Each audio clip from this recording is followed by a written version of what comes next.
العاملين بارك الله فيهم، وتحياتي للمبدع مدير الاضاءه علي السوداني اللي مسوي التبش كامل شو يسمونه ما يخالف، كل هذا جمال واطلاله جميله من اجل رضاكم.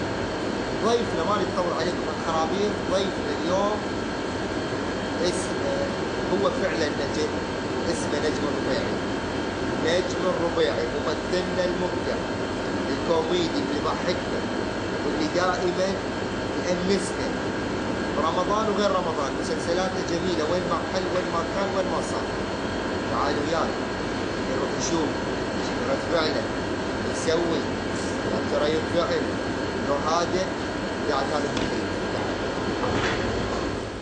احنا مساء الخير نقولها على عيون كل مشاهدي قناه MCB موسيقى وين ما كانوا يتابعونا في داخل وخارج العراق.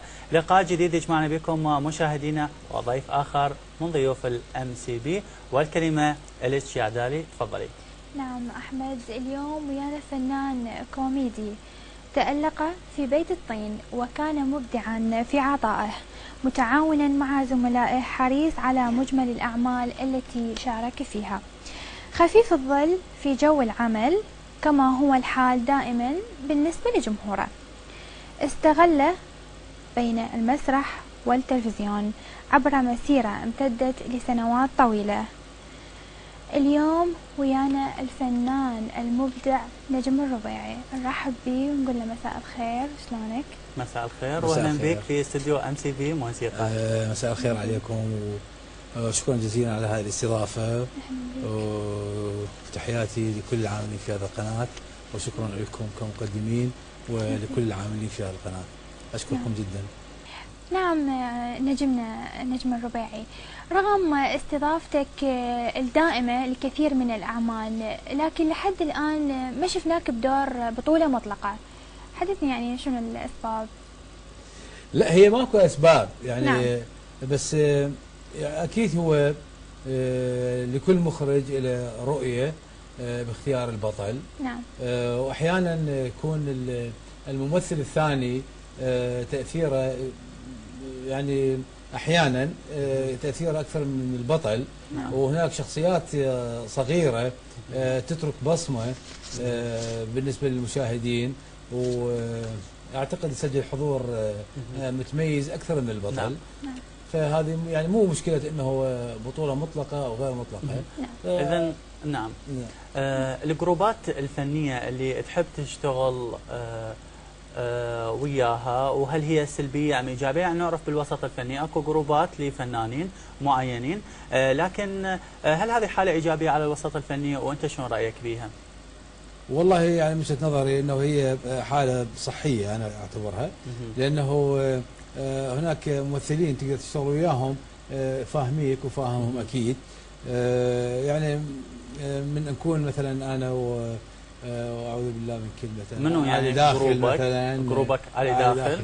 اكيد تحياتي ابو العباس، نزار علوان، ماجد ابو زهره، يعني هذه شخصيات قريبه، او احنا كلنا قريبين لبعض ونفهم بعضنا، والشغل من نكون نشتغل سوا اعتقد نطلع اكو شيء، تفاهم مشترك، اكو تفاهم. نعم. نطلع فد شيء يرضي المشاهدين. نعم. من هم الفنانين اللي ترتاح بالعمل وياهم خلال أعمالك الدراما؟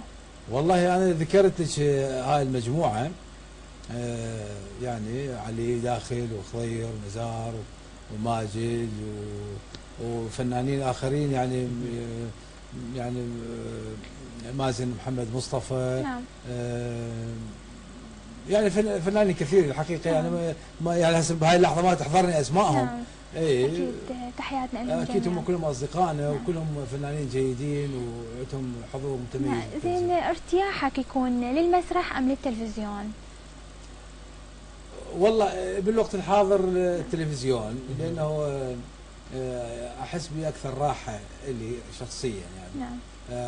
راحه صحيه يعني. نعم. بس احنا شفناك بالمسرح متألق. اي هو اكيد انه كانت بدايتك اكو حيل واكو صحه. نعم. واكو بس انت بعدك شباب يعني. شباب يعني بعدك شباب. يا حلقه هاي شباب. ندق على الخشب احنا. نعم. الحمد لله والشكر. بس المسرح يحتاج جهد يعني من الممثل. نعم. التزام، تمارين، يعني هواية تفاصيل بالمسرح تختلف عن التلفزيون. طيب، ابرز ادوار نجم رباعي المسرحيه اللي تالق من خلالها وايضا الجمهور العراقي يعني حبك وتابعها؟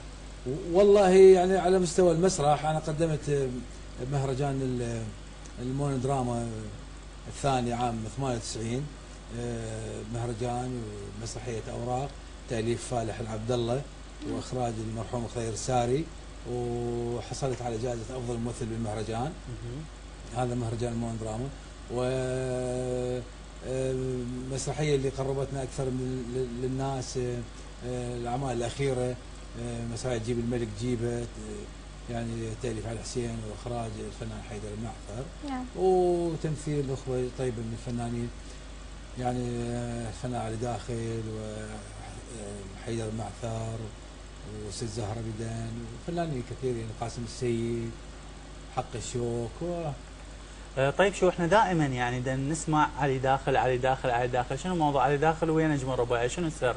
شنو العلاقه هاي الكبيره والمتينه بينهم؟ يعني انا وعلي داخل اصدقاء من زمان حقيقه، يعني من عام تقدر تقول من ال 76 ولحد الان.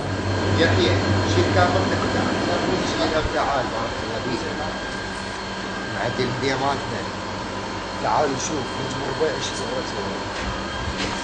احنا اصدقاء يعني ليس على المستوى الفني فقط وانما على مستوى العائله. استاذ نجم تعال راسي، ما لك علاقه قطع، ناخذ فاصل مخرجنا. ما محترمين، ما عندكم زين اخلاق، وين على لك عيب عليك، واحنا ما نشتغل عندكم. لك عيب عليك، ما نشتغل عندكم. صار لي انا من الصبح لحد الان واقف بالباب، من الصبح لحد الان وقف. ها شنو يا ولي هي؟ بسيطه انا اعلمكم. وين شفتني واقف؟ خليه يسمعك. وين شفتني واقف استاذ نجم؟ شفته واقف بالباب بالسيطره هناك. من يا ساعه بشرفك احكي. من ساعه هو واحده. نجم شعلي هو. صح لو لا؟ ايه. شنو انا دليل عندكم؟ اطلع برا رجال. ترمي نفسك ليش؟ شنو اسلوبك يتعود؟ اطلع برا. لا عيب. انت تهجم. سوى علي دعوه. ايه سوى لك دعوه. ايه دعوه علي سوى بالمحكمه. ايه سوى علي حجب بالمحطات، ما اقدر اشتغل. إيه؟ قطعه ورزقي، اريد اشوف مديرهم. ايه؟ ما يريد يشوفك لزقه؟ يعني شنو يعني بها مشكله اذا اشوف مدير؟ اي ما يريد لا يشوفك لا رجل. ما مشكله. تفضل اطلع انا شفته برا. بالباب. ايه وترجانا انه اي والله. نعم.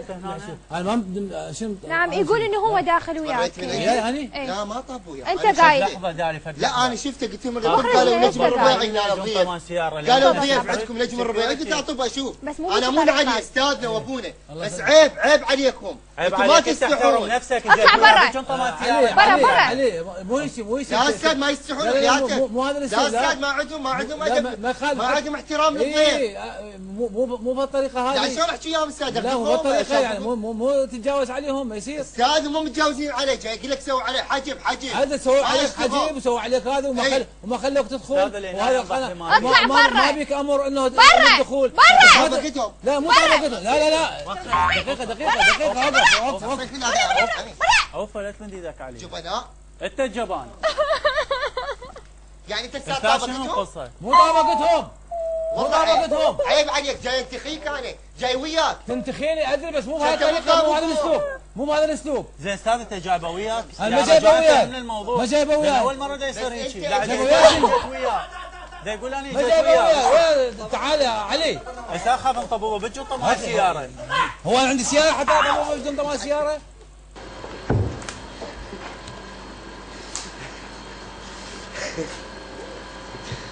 مشاهدينا الكرام، قدرنا نستفزه، نسوي له بلبله، نضوجه، نقلقه، ولا شو تقول؟ اوكي؟ ايه يلا. بعدين تعالتوا ما شفتوه برا، ما شفتوه من دخل. يعني شلون طبب؟ زين ماكو شلون طاب؟ زين اشوف احنا من